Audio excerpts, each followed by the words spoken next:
Alemanha comandou uma campanha de extermínio de milhões de judeus. Do crescimento do antissemitismo, que é a discriminação, o ódio e a violência contra os judeus. Protestos, mobilizações de manifestantes e muita violência.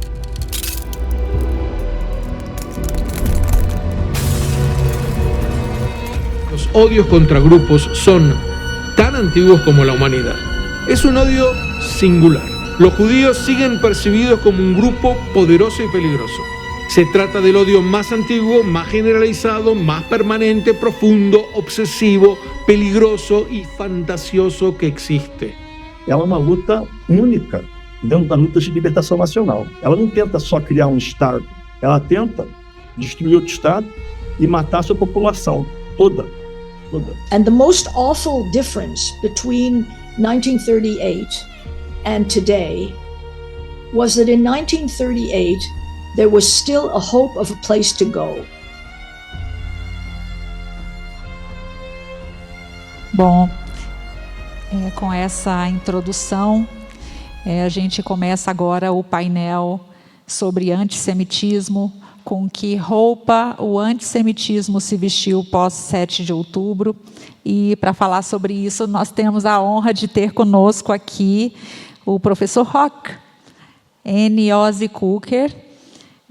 O professor N. é cientista político, professor, escritor e palestrante, formado em Filosofia e Ciências Políticas nos Estados Unidos, é mestre em Resolução de Conflitos e Paz Internacional pela American University, em Washington. Nos Estados Unidos, ele trabalhou no Conselho de Segurança da ONU, na OEA, na Organização dos Estados Americanos, na Think Tank, Woodrow Wilson Center e em outras organizações americanas. Na vida pública, já ocupou o cargo de secretário adjunto de Segurança Urbana da cidade de São Paulo, foi deputado estadual por um mandato. Rock também é fundador da Rock Content, uma produtora de conteúdo e consultoria em comunicação. Ele possui documentários premiados como Cracolândia. Rock também é professor de Relações Internacionais, tem popularizado conhecimento sobre geopolítica por meio do seu canal Professor Rock no YouTube, que é o maior canal de geopolítica do Brasil. A gente está com a geopolítica percorrendo o painel de sionismo e agora o painel de antissemitismo também. E conosco também nesse painel está desde Nova York a Mariana Lederman Edelstein. A Mariana é mestre em Tecnologia e Mídia para a Educação pela Universidade de Colômbia, e é onde ela se encontra atualmente. Ela é pedagoga e psicopedagoga pelo Instituto Singularidades, consultora educacional e pesquisadora da Universidade de Colômbia, e uma das coordenadoras do Grupo de Combate ao Antissemitismo em Escolas Não Judaicas pela FISESP. Foi Hanihá e Madrihá da Colônia. Em 2022, ela se mudou para Nova York, que é a cidade que mais judeus tem no mundo, fora do Estado de Israel. E ela veio estar conosco hoje via Zoom, para nos contar um pouquinho da experiência dela numa universidade americana, onde o antissemitismo estourou, e a gente foi testemunha de vários episódios na mídia, e a gente queria ouvir dela um caso, algo que ela considera relevante para que a gente possa iniciar essa conversa. E, como eu apresentei os dois, também me apresentar. Eu sou a Rabina Kelita Cohen, eu sou psicóloga também, doutora em psicologia, em processos de desenvolvimento humano e educação, diretora executiva da Academia Judaica, da CIP, e a gente está aqui com o Rabino Ruben na organização deste Tikkun de Shavuot. Bom, então a gente começa ouvindo a Mariana, que a Mariana nos conte um pouquinho. Obrigada, Roque, por estar aqui, e a gente já volta com você para poder te ouvir, tá bom? Obrigada, Kelita. Eu estou me ouvindo. Tá dando eco para vocês também ou não? Para nós está ok. Tá bom. Obrigada. Obrigada pelo convite, Kelita. Muito bom estar nesse painel junto com o Roque. Obrigada também, CIP. Gostaria muito de estar aí presencialmente com vocês. A CIP é minha casa, mas como a Kelita falou, acabei de terminar meu mestrado aqui na Universidade de Colômbia e eu estou retornando para o Brasil só daqui a um mês. Mas que bom que eu pude estar de alguma forma aqui com vocês. Contar um pouquinho do que vem acontecendo, né, na Universidade de Colômbia. Então, desde o dia 7 de outubro, quando teve o ataque terrorista, antes mesmo de Israel atacar Gaza, as demonstrações dentro da universidade elas já foram para apoiar o lado palestino. Não teve uma solidariedade com Israel, nem com os judeus que estão ali no campus, né? A partir do dia 8, a gente já começa a ter cartas de professores, departamentos e coletivos apoiando os ataques terroristas, né, que eles chamam dessa resistência, e a gente vê uma omissão da universidade. Aqui nos Estados Unidos, a gente tem essa cultura que permite tudo, desde que não envolva uma agressão física, né? Eles levam essa liberdade de expressão ao extremo, ela passa pelo discurso de ódio, e ela sempre está nesse limite de realmente virar algo físico. A universidade, ela nunca se colocou como mediadora. E isso levou a dois grandes problemas, né, que acontecem nessas manifestações. Um deles é o gaslight, que, para quem não conhece esse termo, ele vem de quando você faz uma distorção dos fatos, né, você tenta desestabilizar a vítima de alguma maneira psicológica, emocional. Então, um exemplo do que eles fazem eles cantam, né, o From the River to the Sea, e eles falam que isso é um canto deles, né, que faz parte da cultura deles, assim como a gente canta, a gente fala, né, o Amsrael High. Então, ali ele já não deixa a gente discutir o assunto e ele fala, não, a gente não está falando de um extermínio dos judeus. Esse é o nosso canto para defender que a gente merece nosso Estado. E a gente sabe que não é isso, né? Um outro exemplo de gaslight que eles fizeram foi durante o acampamento, né, que eles estavam ali ocupando, né, a Universidade de Colômbia, eles realizaram o Seder de Pessah. Então, eles fizeram num tecido, né, eles pintaram uma queará, mas quando você vai lá ler o que está escrito na queará, as palavras estão todas invertidas, né, porque o hebraico, a gente escreve da direita para a esquerda. E ninguém se atentou a isso, na verdade ninguém ali entendia o mínimo, né, de hebraico para saber que estava invertido e alertar. Só que ao mesmo tempo, quem está de fora, ou às vezes quem está participando ali e não é bem entendido do que está acontecendo, fala, nossa, não, olha como eles estão acolhendo os judeus, tem até um Seder de Pessah, né, então assim, eu vi muitos colegas postando nas mídias sociais, né, como que o acampamento é inclusivo, e nenhum deles, sabendo que eu sou judia, veio falar comigo, né? Então, fica muito difícil, porque eles não estão nem abertos a iniciar esse diálogo. E um segundo problema que tem é esse discurso passivo-agressivo. Então, também durante o acampamento, e tem a filmagem disso, tem 2 alunos que tentam entrar no acampamento, esses alunos são judeus, e aí o líder do acampamento percebe e ele se levanta e ele pede que todos os manifestantes formem correntes para expulsar esses alunos judeus, né, para que essas correntes humanas comecem a empurrar esses alunos para fora ali da manifestação deles. E eles estão num tom, né, assim, do tom que eu estou falando com vocês, um fala, todos repetem, eu estou falando de dezenas repetindo, nessa corrente, e eles falam, vocês não passarão, né?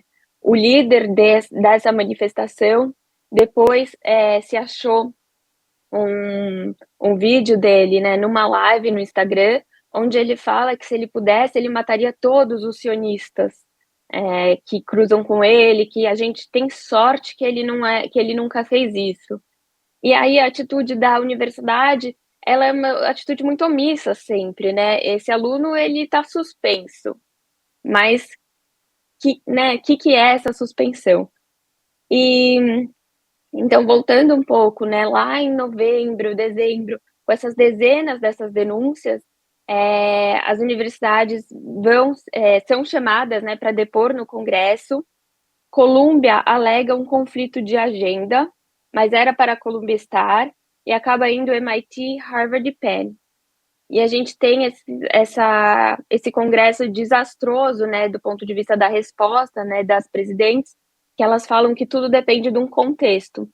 E aí você tem a queda, né, da presidente de Harvard e de Penn, e Colômbia ganha um tempo para entender melhor, né, como se comportar diante do Congresso.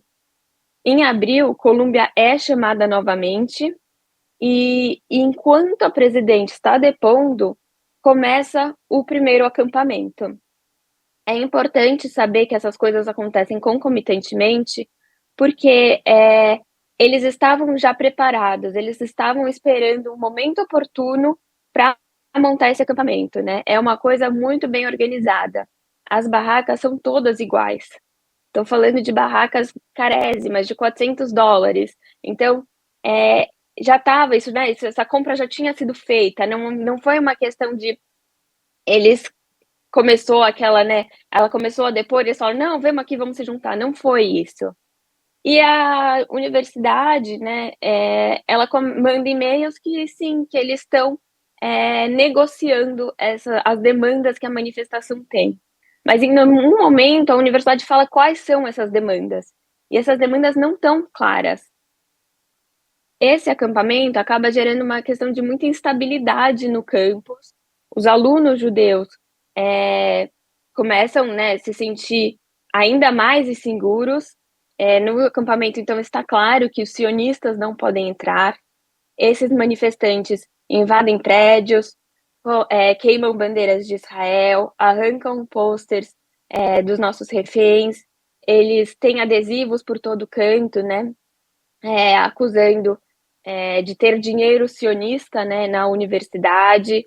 Eles perseguem grupos de alunos judeus que andam, né, ali pelo entorno e mandam voltar para a Polônia. Eles chegam a se impor como os seguranças da universidade. A universidade é particular, e nesse momento a segurança particular da faculdade some, e eles começam a usar um uniforme e fazer a própria segurança e decidir quem entra e quem não entra. Dentro do acampamento, a gente recebe líderes né, esposas de terrorista, fotógrafos que estavam no 7 de outubro, eles vêm ali dar palestras, né? E eles estão liberados para circular pelo campus. E a única exigência, né, que fica clara é que eles exigem o fim de qualquer relação com Israel. E isso envolve o fim da dupla graduação que existe entre a Universidade de Tel Aviv e a Universidade de Colômbia, e exige o fim de qualquer pesquisa que está sendo feita com professores de Colômbia e com israelenses, além de pedir a saída de qualquer aluno que tenha feito parte do IDF, ou seja, qualquer aluno israelense. A universidade, mais uma vez, sem saber estabelecer um diálogo, como resposta dessa insegurança e instabilidade do campus, ela transfere as aulas para o online, com o discurso de que é para acomodar os alunos judeus que não se sentem seguros no campus, né? Ou seja, fique em casa, e também os manifestantes, porque assim eles não precisam sair do acampamento para ir para a aula, eles podem assistir de lá, e inclusive os prazos de entregas eles podem renegociar com seus professores. O Congresso, né, já teve o depoimento nesse momento, o Congresso está muito em cima da presidente, e a presidente resolve que a polícia vai entrar. Nesse momento, nós, judeus, a gente se sente aliviado, né, porque de alguma forma vai gerar algum contorno aí da situação, né, algum controle, mas os professores, eles olham isso de uma forma muito ruim, né, de opressão, né, a gente tem o direito à manifestação, e eles se unem aos estudantes. Então, mais uma vez, a universidade, né, ela falha nesse diálogo. E, com isso, acaba indo para o cancelamento, né, da formatura. A formatura de Columbia é uma coisa muito grande, é uma coisa muito esperada. E para você chegar nesse nível de ter que cancelar, mostra o tamanho do problema, né? Chegou realmente num limite. Diante, né, desses desdobramentos, né, desse contexto que começou ali em outubro, e também dos ataques antissemitas que eu passei a sofrer, né, cotidianamente, ainda no ano passado eu pensei, né, sobre qual que era o meu papel como judia, como pedagoga, né, como que eu ia me colocar a serviço da nossa comunidade, né. E com isso eu iniciei 2 projetos. Um primeiro dentro do Teachers College, que é a faculdade que eu estava dentro de Columbia, que eu estou, que é para reunir quem são os alunos judeus, para todos terem certeza que ninguém está sozinho, né? A gente está nessa junto. E também a gente começar a estabelecer contato com os professores judeus e, assim, a gente ter um contato direto com a administração, que a gente tenha reuniões regulares, para que a coisa não escale dentro do Teachers College.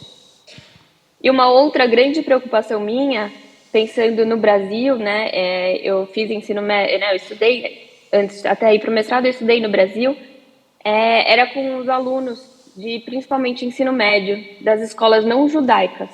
Como que eles vão tá lidando com essa situação que vai reverberar no Brasil, né? Eu procurei a FISESP na época, no ano passado ainda, fui muito bem recebida pelo Jacques Griffel e pela Miriam Wasserman, e ali a gente criou um grupo, né, de educadores que estão justamente preparados para atuar nas escolas não judaicas, nesse combate do antissemitismo e nesse letramento do que é esse antissemitismo estrutural.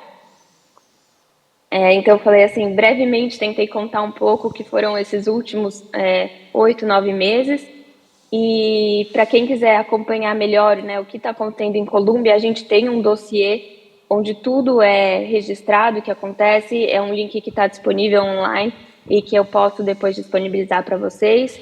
E nós temos também um vídeo da manifestação e do acampamento em si, que é um vídeo curto de 7 minutos, mas fica muito claro que isso não é uma manifestação pacífica, nem um pedido pela paz ou pelo fim da guerra. Obrigada. Obrigada, Mariana, pelo depoimento.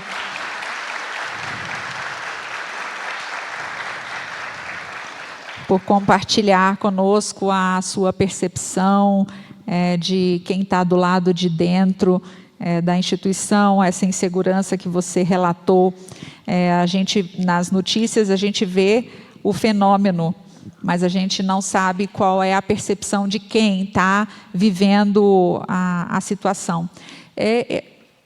Uma coisa que a Mariana falou, Roca, que me chamou a atenção, ela mencionou não só o discurso de ódio, mas um discurso passivo-agressivo. Como essas duas formas de discurso lidam com a questão com a antítese da liberdade de expressão? Bom, primeiro, boa noite. Obrigado, Kelita. Prazer estar aqui com a Mariana também. E boa noite a todos. Contente de estar aqui com vocês.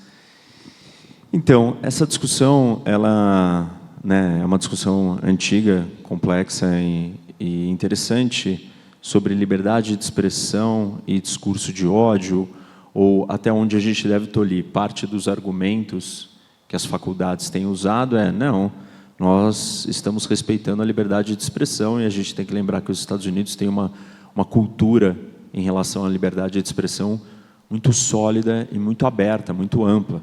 Se pode falar de tudo nos Estados Unidos. Mas aí eu acho que tem uma maneira muito simples, um teste muito óbvio para a gente identificar até onde pode ir a liberdade de expressão versus os riscos que ela pode representar para alguém. E se a gente pensar em liberdade de expressão, ela é um dos tipos de liberdade, mas existem outras liberdades que elas são mais fundamentais. A liberdade à vida, ela é mais fundamental do que eu poder falar o que eu quiser. Porque se eu não posso viver, como é que eu vou falar o que eu quiser?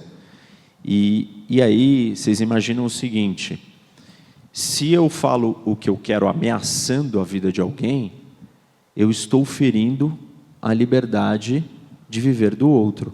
Ah, não, mas você só está ameaçando, você não está fazendo. Na hora que você ameaça a vida de alguém, você simplesmente, você não vive mais normalmente. A sua liberdade de ir e vir, a sua liberdade de se sentir em paz, de se sentir seguro, é afetada. Então, o discurso que ameaça a vida de alguém, seja indiretamente ou diretamente, as descrições que a Mariana traz, não são só atos de falas indiretas, são atos físicos de impedir o ir e vir de pessoas ali dentro, de chegar perto, de determinar o que acontece, para onde você vai, de tomar conta de um lugar que você está pagando uma mensalidade, uma anualidade de mais de $60 mil, né? Essa é a anualidade de qualquer coisa ali que você está fazendo em Colômbia, é no mínimo isso. Então, você imagina que um grupo foi lá, tirou a liberdade de ir e vir, tirou a liberdade de segurança, o discurso ameaça a vida das pessoas. Claramente, essa liberdade de expressão, ela entrou num outro campo. Isso se torna até mais do que um discurso de ódio. Quando ela fala do passive aggressive, né, eu entendo que essa é uma máscara para você comunicar um discurso de uma forma, tá bom, eu não estou te agredindo, né? O passivo-agressivo, ele faz isso. Ele parece que ele não está te cutucando e ele está te cutucando. Só que nesse caso não é cutucar, nesse caso é ameaçar a sua vida. Então, me parece muito óbvio onde que está a linha. E por isso que o Congresso americano também entendeu que aquilo era discurso de ódio e algo tinha que ser feito.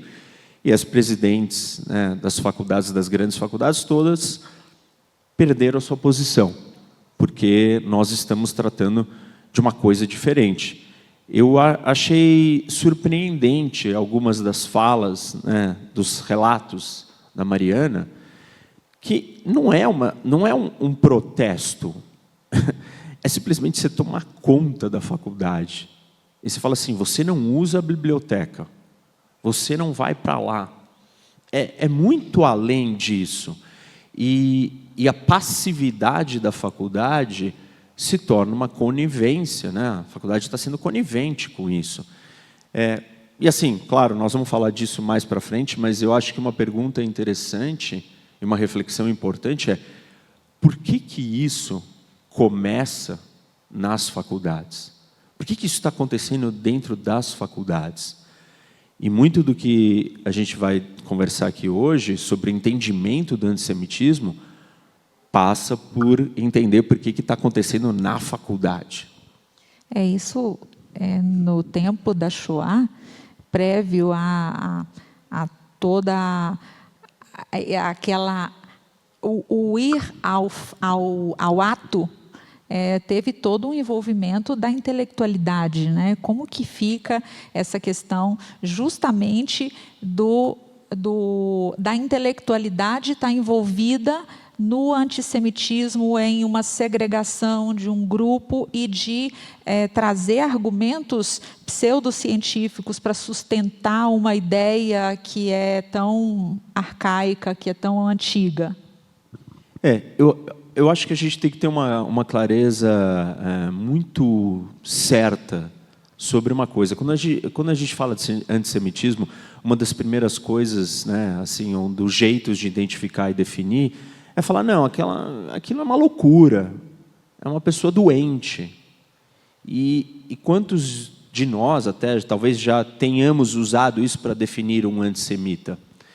E aí começa um problema, porque os antissemitas sempre, de muitas maneiras, definiram nós, judeus, como uma doença, um vírus a ser eliminado. Quando a gente adota essa ideia de que aquilo é uma doença, é produto de uma loucura, de uma irracionalidade daquela pessoa, a gente tira a responsabilidade moral dela. Se a pessoa tem uma doença, né, se ela tem um problema psicológico, ela não é responsável, ela não tem controle sobre suas faculdades mentais. Então, nós não podemos tratar isso como uma irracionalidade, nós não podemos tratar isso como uma doença, nós temos que entender a raiz, e a raiz disso, ela é uma ideologia extremamente pensada, racional, com um grande apelo, usando argumentos lógicos que se encaixam e que vão pegar um monte de pessoas que não são irracionais, malucas, radicais, completamente loucas, e que vão seguir isso. E se chega numa escala de tanta gente seguindo esses argumentos, essas ideias, a ponto da gente ter um holocausto. Agora, que tipo de ideias são essas? Como é que se constrói algo tão poderoso? Porque, assim, vocês devem ter visto, né, estão acompanhando, várias dessas pessoas que estão lá dizendo from the river to the sea, quando você pergunta aqui, river, elas nem sabem qual é o river. Então não dá para dizer que elas têm um ódio mortal, enraizado, antissemita dentro delas. Elas só estão sendo conduzidas por quê? Por uma ideologia racional, pensada, muito bem argumentada. E nós precisamos entender isso se a gente quiser entender o fenômeno do antissemitismo, se a gente quiser combater. E aí, claro, então a pergunta mais importante é: de onde vem isso? E o antissemitismo pode ser definido de muitas maneiras, e a gente pode olhar para diversos ângulos de definição.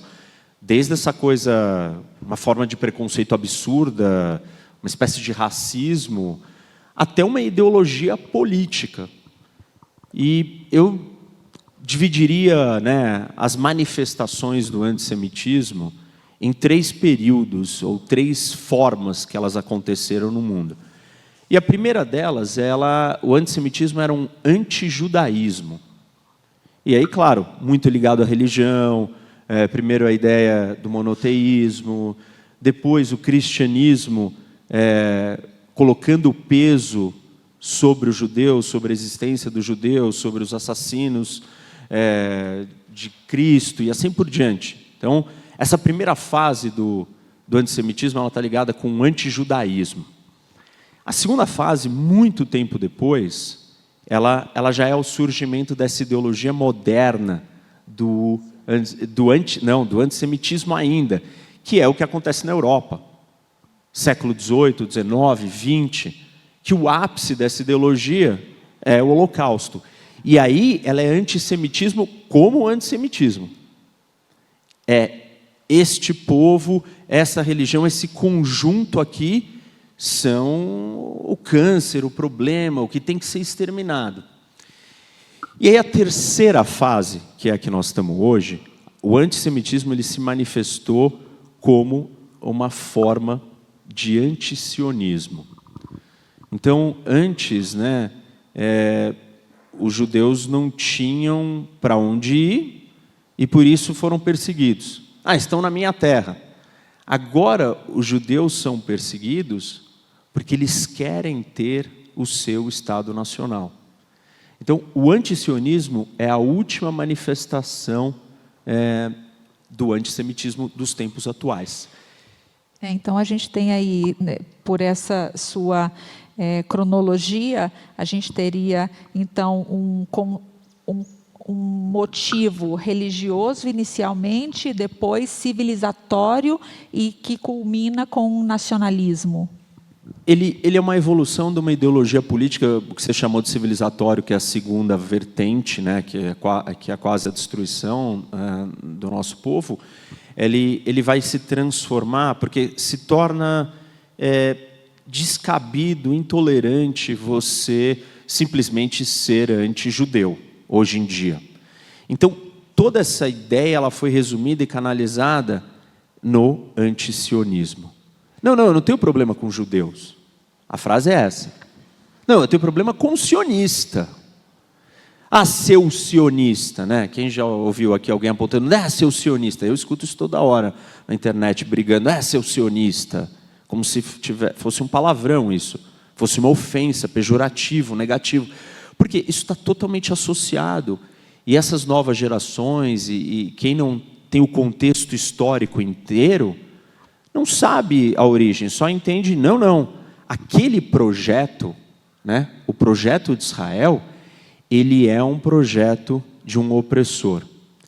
E aí, o que eu tenho falado para você, o que eu falei agora, né, que é essa ideia de ser uma ideologia, e aí que vem uma fusão de uma série de ideias para a construção desse antisionismo. Isso está baseado, muito conectado com a ideologia marxista. Por quê? A essência do marxismo, ele descreve o mundo da seguinte forma. A gente vai olhar para o mundo, não importa os diferentes fatores que moldam a nossa vida, a gente vai olhar em cima de um único fator, a relação de poder. E essa relação de poder é determinada por uma coisa, matéria, dinheiro, propriedade, quem tem mais. Então, o marxismo divide o mundo em quem tem mais e quem tem menos.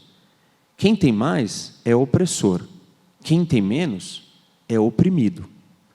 Além disso, o marxismo é uma ideologia coletivista. O que significa isso? Você não aceita a identidade individual de uma pessoa ou de um grupo menor. Coletivismo é igual, gente, a uniformidade. Precisa ser todo mundo igual. Não tem coletivismo e respeitar a sua individualidade. A dela, a minha. Não tem isso. Vai ser todo mundo igual. E aí, quando o marxismo toma conta, surge com força na Europa, você tem um grupo que está espalhado em vários países, que não abandonou a sua identidade, não abandonou o seu estilo de vida e não se misturou, não foi assimilado por completo. Então, ele não entra na uniformidade, ele é um problema. Essa combinação de coisas, aplicada para a realidade de hoje, fica muito fácil entender por que o antisionismo, da onde vem o antisionismo. Israel tem um Estado, tem fronteiras, tem governo, tem exército, tem dinheiro, ou seja, opressor. Os palestinos não têm Estado, não têm governo, não têm fronteira, não têm dinheiro, oprimidos. E na lógica marxista, quem é que fez? Na verdade, o opressor só virou opressor, ou só teve poder e teve sucesso, porque ele oprimiu e explorou alguém. E aí, olha que interessante, né? Quando a gente olha para a história da União Soviética, a União Soviética, no começo, na fundação de Israel, votou a favor, em 1948, da criação do Estado de Israel. Inclusive deu armas. As armas iniciais vieram dali. Por quê? Eles entendiam que Israel iria virar um mini aliado, uma mini réplica, com simpatia ideológica, talvez. Ao longo do tempo, com o passar dos anos, eles foram percebendo que não era isso que estava acontecendo.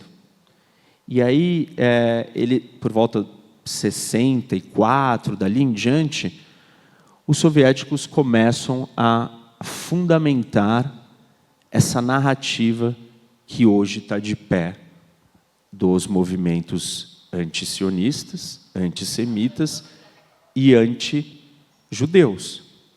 E essa narrativa percebe que Israel começa a se aliar, né, com o Ocidente, com os Estados Unidos, então a gente precisa financiar e ajudar o outro lado.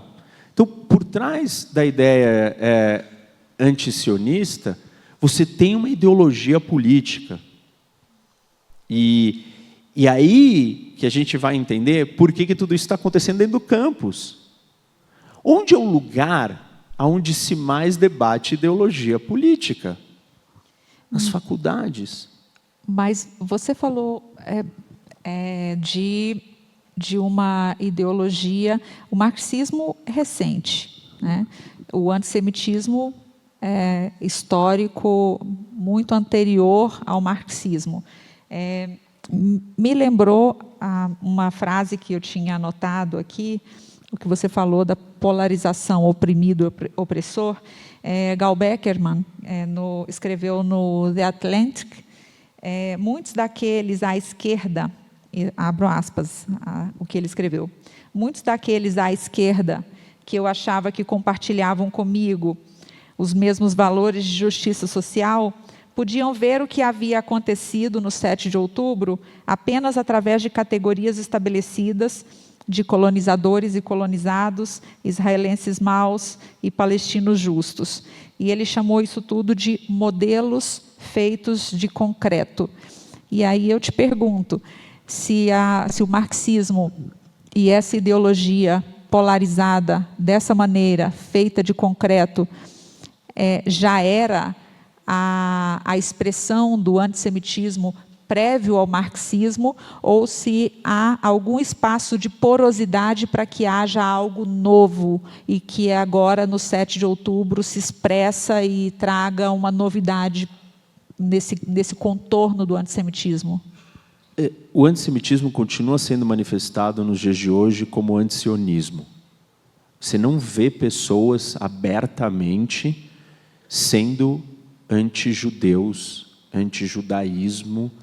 Óbvio que é tudo mascarado. Para nós que entendemos isso, é muito claro que no final, esse é o objetivo final.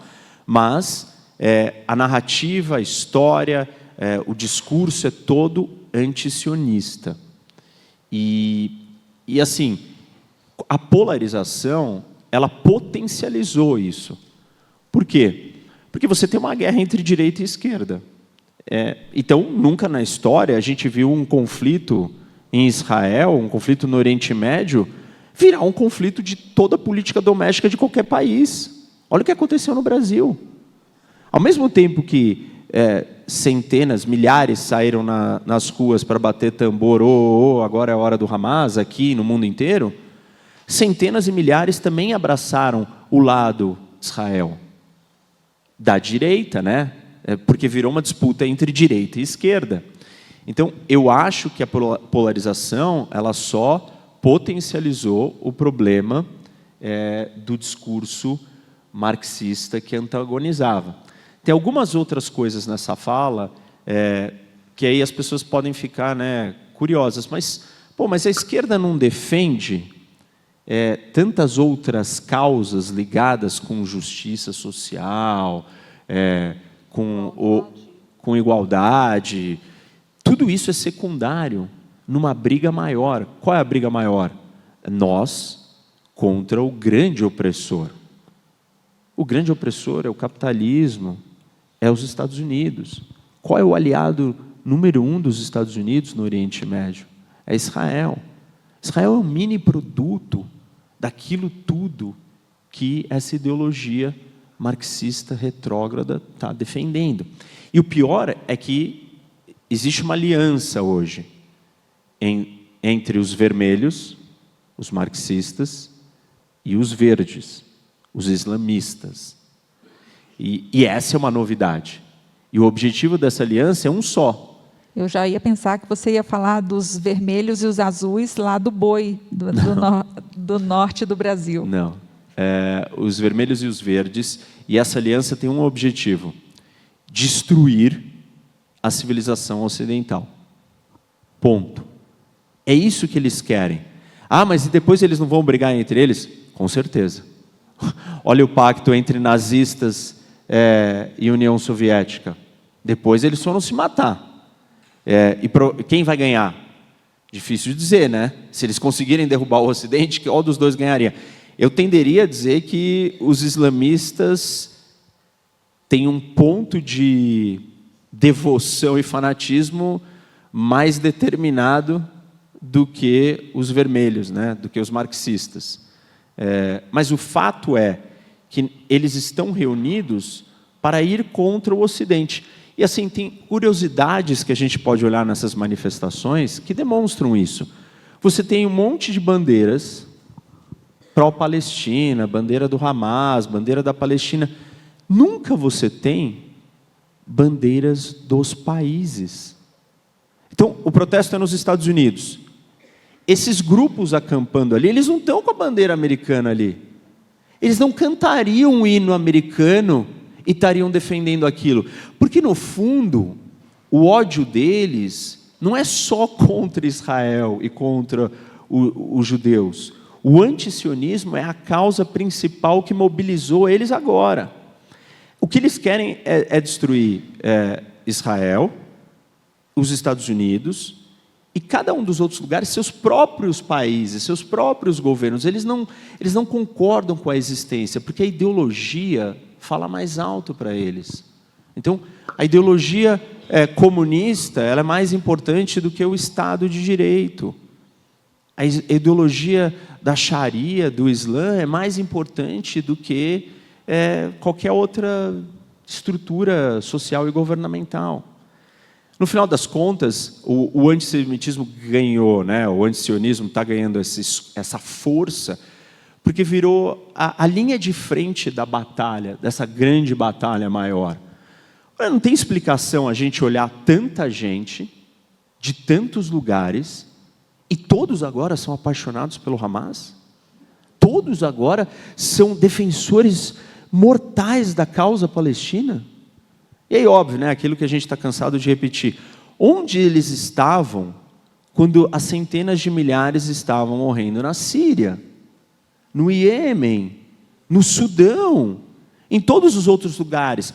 Claramente, isso não é uma disputa e uma luta só por justiça do opressor contra o oprimido. Isso é uma guerra contra a sociedade ocidental, e que alguns ali dentro usam a manipulação, né, essa racionalidade, essa lógica ideológica, para atrair um monte de outras pessoas. Bom, a gente já está com um tempo avançado, então eu vou fazer aqui uma coleta de perguntas aqui para poder a gente fazer uma rodada, e no finalzinho, se ainda der tempo, tem um pequeno quiz aqui preparado para o Roque, e a Mariana também está aqui com a gente. A Mariana, se sentir confortável em voltar a intervir e quiser,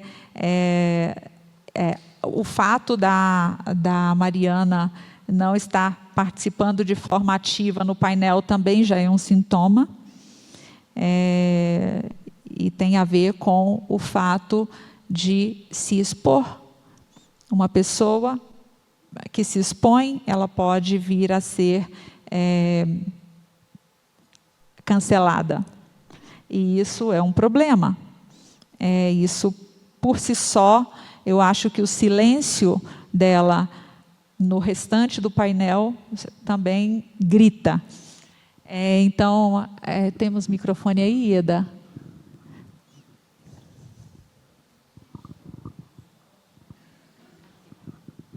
Para o Rabino Rubem.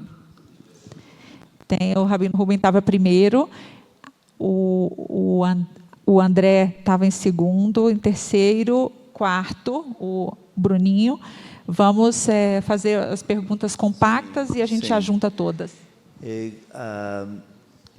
Eu queria perguntar, a partir do último que falou o professor Roque, amigo da casa, feliz de te ter aqui de novo. Uma das coisas que repetimos muitas vezes, queria escutar sua análise, é justamente como é que não saibam qual river e qual sea, sabemos. Mas difícil assimilar a questão de que é uma luta contra o Ocidente. São ocidentais. Podem não ser patriotas, mas são seculares. Se são marxistas, são de esquerda. São antirreligiosos. Os islâmicos são extremamente religiosos. Então, tem toda essa diferença gigantesca a respeito dos direitos humanos, dos direitos LGBTQIA+, que os marxistas estarão a favor e os islâmicos estarão contra, extremamente contra. E como é que isso não vem à tona em nenhum momento? somos sempre nós os que dizemos isso e ninguém nos escuta.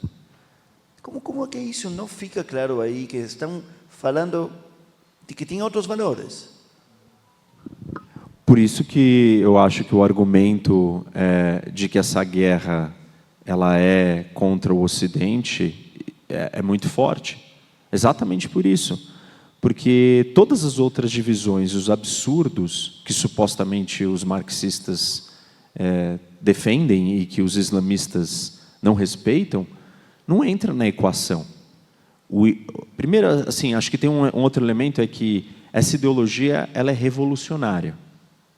A ideologia marxista ela é revolucionária.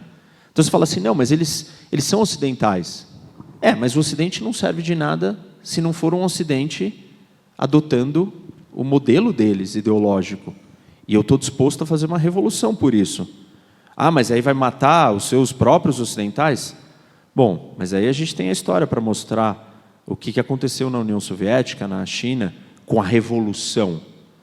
Revolução, ela não está preocupada, ela está preocupada no objetivo final, mas se no meio do caminho ela matar todos os irmãos ocidentais, ela mata. Porque ela está mais preocupada em impor a ideologia dela. Do mesmo jeito que hoje a direita extrema também virou revolucionária. E ela também quer destruir tudo. E pensa que loucura, porque assim, o conceito de ser conservador é o quê? Conservar. E como é que a direita quer destruir as instituições? Quer destruir a Suprema Corte? Quer invadir o Capitólio? Como? Aí você fala, não, mas isso está contrariando. Ela também virou revolucionária. Então, assim, quando você é revolucionário, você só pensa na utopia final. O caminho, tanto faz. E aí responde a essa dúvida, mas, bom, primeiro, somos ocidentais. Somos, mas você é ocidental que pensa errado. Eu sou revolucionário e eu vou construir a minha utopia aqui. E se você ficar no meu caminho, eu vou te destruir. Na verdade, não é que você resista a mim. A sua existência como um opressor já está impedindo de eu construir a minha utopia. Então tem isso. E para mim fica mais gritante... São utopias opostas. Da direita, ok, sim, são, mas por isso que eu estou falando, eles primeiro têm que vencer o inimigo em comum. The enemy of my enemy is my friend. Então, primeiro eu vou vencer o inimigo comum, e aí, com certeza, se eles vencerem o Ocidente, eles vão se matar entre eles, como fizeram. O nazismo e o comunismo fizeram uma aliança. Hitler e Stalin, eles ficaram juntos. E depois não funcionou. Então, não tenha dúvida que isso não vai dar certo depois. Mas, por enquanto, essa aliança ela é promissora. E as sementes dessa narrativa palestina de opressor, de Estado apartheid, de colonizador, vieram da União Soviética. E é curiosamente no mesmo momento aonde começa a se definir o povo palestino como palestino.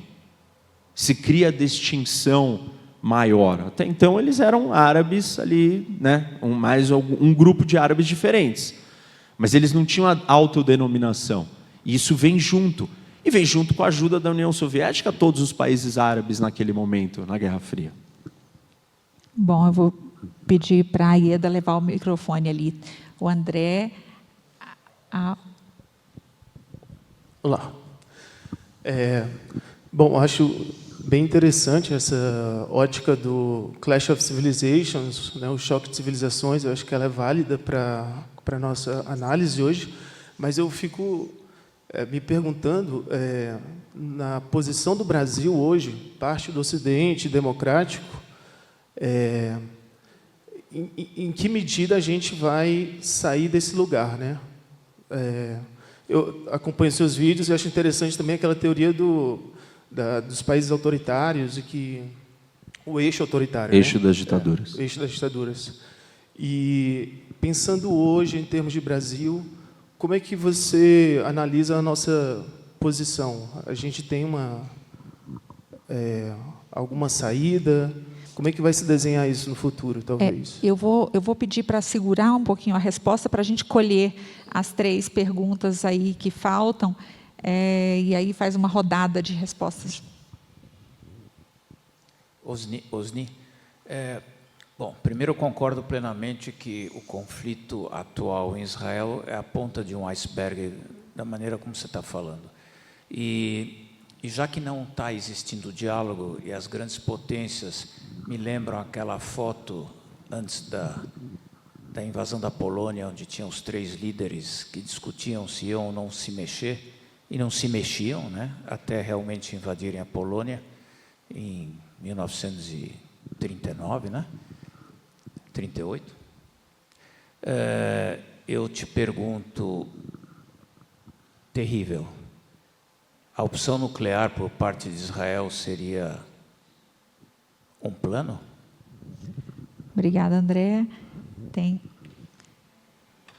Michele. Eu acho que são 2 perguntas juntas.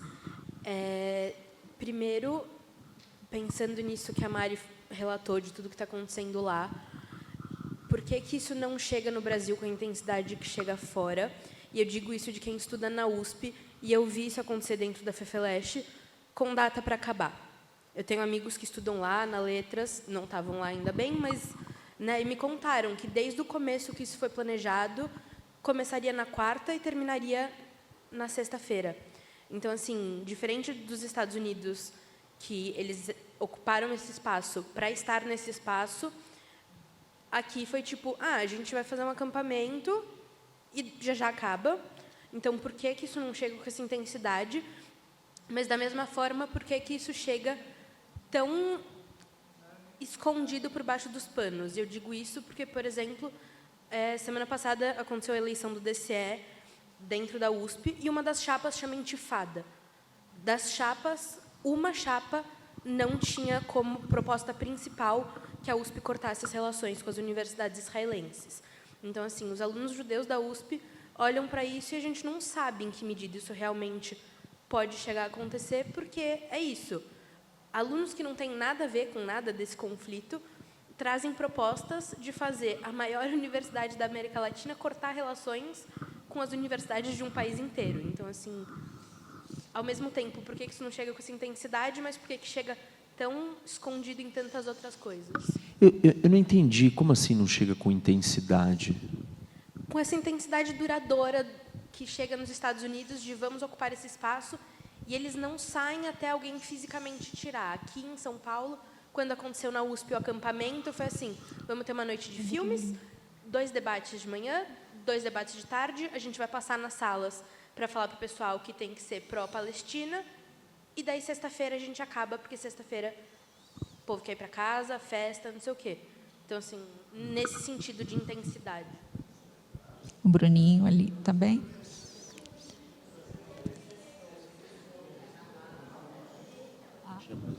O Bruninho está com a mão levantada lá desde o começo também. Oiê. Eu penso muito sobre a dicotomia, ou não, antissemitismo, antisionismo, dentro e fora da comunidade. Como é que essas duas coisas estão ou não relacionadas, né? Você falou bastante sobre como o antissemitismo se mascara através de antisionismo. Então é isso, dentro e fora da comunidade. Dentro da comunidade, o sionismo nem sempre foi, e talvez continue não sendo, um consenso, né? A gente vê, por exemplo, o movimento Bund na Europa, ou os Naturei Karta em Israel mesmo. Sem fazer comparações indevidas, né? Porque é justamente isso, isso é de dentro da comunidade. Estou falando isso porque é estranho pensar num judeu antissemita. Mas se a gente está falando que o antissemitismo se mascara de antisionismo, como fica essa relação para fora da comunidade? É possível que exista um antisionismo que não é antissemita?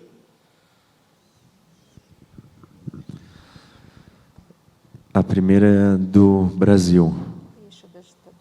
Isso. Eu acho que o Brasil escolheu se aproximar do que eu classifico como eixo das ditaduras, que é um grupo de países revisionista, que são ditaduras. O que são países revisionistas? Países que não aceitam o status quo da ordem internacional. A Arábia Saudita é uma ditadura, porém ela não é um país revisionista. Ela não quer desfazer a ordem internacional e colocar o mundo do jeito que ela gostaria. Já a China, a Rússia, o Irã, a Coreia do Norte e a Venezuela, que fazem parte do que eu classifico como eixo das ditaduras, querem fazer isso. Eles querem reformular como o mundo funciona nas bases deles. Bases autoritárias, autocráticas, sem liberdades, etc. O Brasil decidiu ficar perto desses países, por questões ideológicas, né, hoje, mas, assim, de uma outra forma, o Brasil vem se levando ou se conduzindo para esse lugar há muito mais tempo. A partir do momento que a gente decidiu que o nosso maior parceiro comercial, único e exclusivamente, para todo o sempre, e que nós vamos depender até a morte, colocar todos os nossos ovos em uma única cesta da China, o Brasil está se entregando ao Partido Comunista Chinês. Quem manda na China é o Partido Comunista Chinês. Depender da China não é depender de um país comum, é depender de um partido.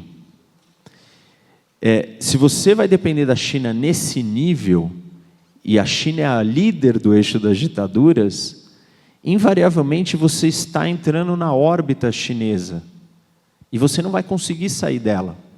Então, hoje no Brasil, a parte da questão ideológica, que é uma opção do governo Lula, da esquerda, do PT, que a gente já sabe.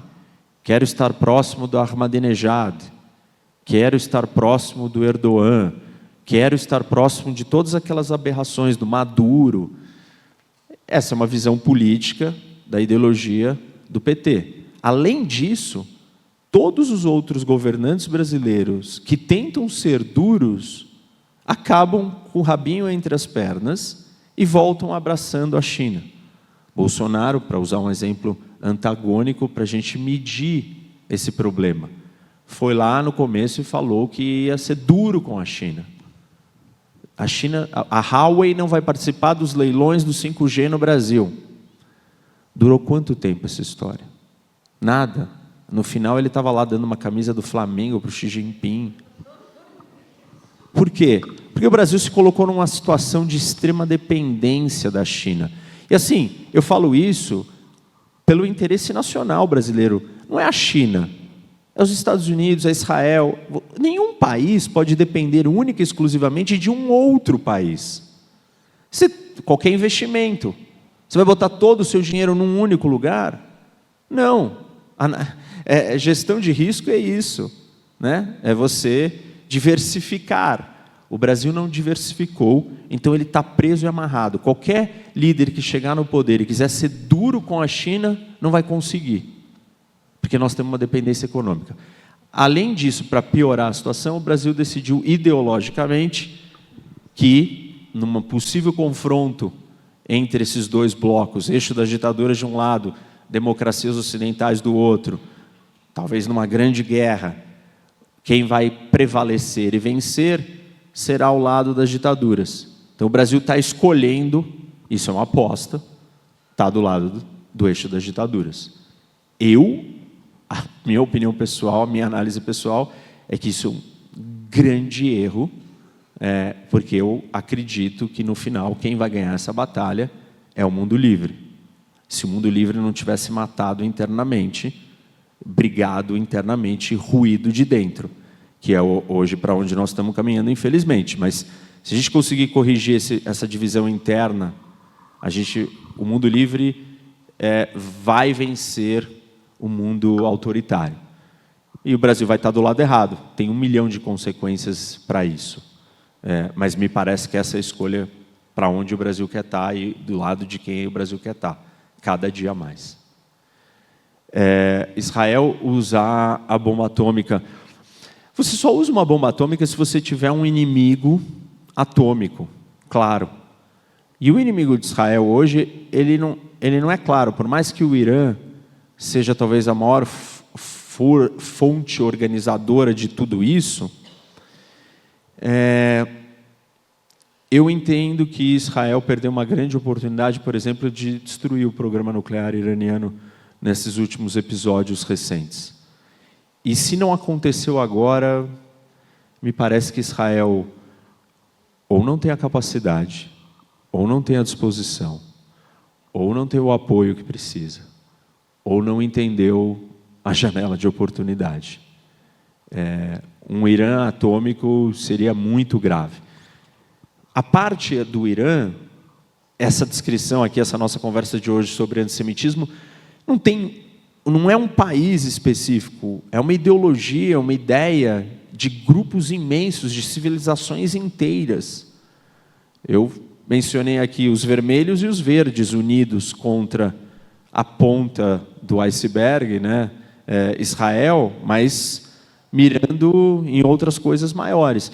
Como é que você usa uma bomba atômica? Não é uma arma física, cinética, que resolve esse problema. A bomba atômica ela só resolve um problema de um inimigo real, imediato, com outra bomba atômica, capaz de te destruir e te aniquilar. Esse inimigo não se manifestou na realidade ainda. Esse inimigo pode vir a ser o Irã, quando o Irã conseguir uma bomba atômica. Eu entendo que Israel deveria lidar com um Irã atômico antes dele se tornar atômico. Porque o grande problema da guerra da Ucrânia é que a Rússia tem bomba atômica. Então o Ocidente fica morrendo de medo de ajudar a Ucrânia, porque todo dia o Putin ameaça usar uma bomba atômica.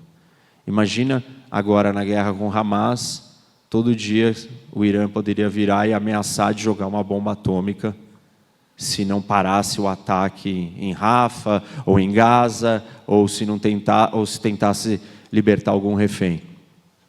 Essa realidade seria um pesadelo assim, absurdo para Israel. Mas, então, resumindo, bomba atômica só usa com outro que tem a bomba atômica. Senão você não vai jogar uma bomba atômica numa coisa desorganizada e tão ampla quanto é esse problema de hoje do antisionismo, antissemitismo e da ameaça a Israel. Por que eles não são tão organizados? Assim, eu não acho que o fato deles não ficarem dominando, acampando meses e meses, semanas e semanas, é um indício de ser menos intenso. Eu não acho que necessariamente precisa ser uma cópia igual do que estão fazendo nos Estados Unidos. Eu acho que a ideia e a ideologia por trás está sendo difundida. Senão a gente não teria tido tanta gente na Paulista, tanta manifestação e tantos antissemitas surgindo do nada. Essas pessoas elas não eram antissemitas, gente. Alguns eram escondidos, mas a maioria não era e não é. Eles compraram uma ideologia e a ideologia é muito efetiva. Eu não acho que a intensidade e a força dessa ideologia está sendo menos potente aqui. Eu acho que a nossa sociedade está brigando sobre o conflito no Oriente Médio tanto quanto os Estados Unidos, talvez até mais. Eu diria que tem mais gente aqui entrando na discussão da guerra no Oriente Médio do que o americano inteiro médio, assim, tipo, os Estados Unidos inteiro. Aqui no Brasil, talvez todo mundo, assim, a quantidade de pessoas que assistiram meus vídeos quando eclodiu a guerra, eu fiquei muito surpreso. Falei, mas por que esse interesse repentino? E para mim esse interesse é um produto do sucesso da difusão dessa ideologia. Então eu não olharia só para quantos dias eles ficaram acampados na USP para medir a intensidade que chega aqui. Eu prefiro usar vários outros critérios e fatores para medir essa intensidade e eu diria que ela é igual ou maior. Acho que o exemplo mesmo que você deu, para mim, soa mais problemático do que você ficar acampado ali dentro do campus. O exemplo da chapa que chama intifada e tal. Se é possível você ser antissionista e não ser antissemita. Mais ou menos isso.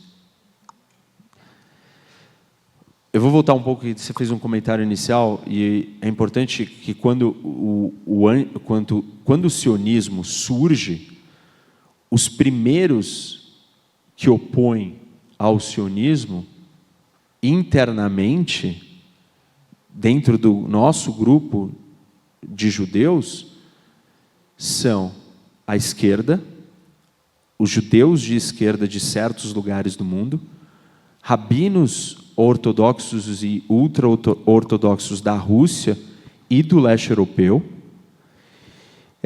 e todos com a seguinte lógica: isso daqui é uma distração, esse é um projeto burguês, utópico, antiproletariado, vai tirar a nossa energia da causa maior, que é a criação da utopia comunista. Então, naquele momento, você já vê que a ideologia falou mais alto do que a identidade. E eu não vejo nenhum problema, eu não acho nada de estranho, porque a gente sabe que existe self-hating Jew. E por que existe isso? Parte disso é porque o antissemitismo ele é tão difundido na nossa história que nós nos definimos, em parte, por essas coisas que a gente ficou ouvindo a vida inteira. Cada ser humano, cada indivíduo vai reagir de um jeito, mas alguns deles reagem realmente comprando isso e achando que tem algum problema ali. Eu, não consigo entender hoje, na ideia de uma sociedade internacional de estados, gente, isso é muito importante. Se você não é um estado, você não existe no mundo. Você não existe. O mundo foi organizado entre impérios, feudos, tribos, e de repente, pela única vez na história da humanidade inteira, nós tivemos uma evolução onde se criou um sistema, uma ordem internacional universal. Essa ordem é a ordem internacional de uma sociedade de estados. Se você não tem um estado, você não existe. Isso para qualquer povo, ponto. Na história do nosso povo, a terra e aquele lugar, ela é fundamental na identidade. Para mim não existe como você separar o sionismo do semitismo. Se você é antissionista, você é antissemita. Em graus de consciência diferentes, sem conectar todos os pontos, mas eu não acho possível fazer essa distinção nos dias de hoje, com a nossa bagagem histórica, com a nossa identidade do que somos, de onde viemos e o que vivemos. E quando eu falo o que vivemos holocausto, e a gente não tinha um lugar, não tinha uma terra, não tinha um refúgio final. Porque em última instância, se você vai ser perseguido em todos os países, você precisa ter, esse é um dos argumentos da criação, de ter um Estado judaico. E se você não tem isso, você é anti a existência desse povo, dado que existe um preconceito tão antigo, talvez um dos mais antigos de todos e um dos mais perversos, porque essa é a loucura, né? Antissemitismo, você é perseguido, o judeu é perseguido porque ele tem dinheiro, ele é perseguido porque ele não tem dinheiro, ele é perseguido porque ele não tem Estado, ele é perseguido porque ele tem Estado, ele é perseguido porque ele se assimilou, ele é perseguido porque ele não se assimilou. É o único tipo de perseguição e preconceito que vale qualquer coisa. E o antissemitismo como ideologia política é o único ponto de intersecção entre a extrema esquerda e a extrema direita. E eu estou falando bastante de esquerda, claro, porque hoje está manifestando nesse período da história com a esquerda, mas já manifestou com a direita. E qualquer momento, vira e mexe, Um Elon Musk, que é uma das figuras da direita hoje, vai lá e faz um tweet antissemita. Então, enfim, acho que é isso. Eu acho que tem uma sopa lá fora que está esfriando, e eu acho que as pessoas estão precisando esquentar também, para a gente dar continuidade à programação. Eu queria agradecer demais. Obrigado, gente. Foi um prazer. Presença, seu compartilhamento. A Mariana que está conosco também, se quiser umas últimas palavras também para poder despedir. O microfone também está com você e a gente já vai se dirigir ali para fora e continuar. Depois da sopa, continuamos com o painel de judaísmo com o Rabino Ruben, que abre toda a sessão de shiurim também com os rabinos e rabinas que estamos aqui neste recinto. E a programação segue até a madrugada. Mariana? Muito obrigada. Foi ótimo poder compartilhar com vocês. Professor Roque, você está precisando vir aqui no acampamento dar uma aula. Tem muita gente precisando te ouvir.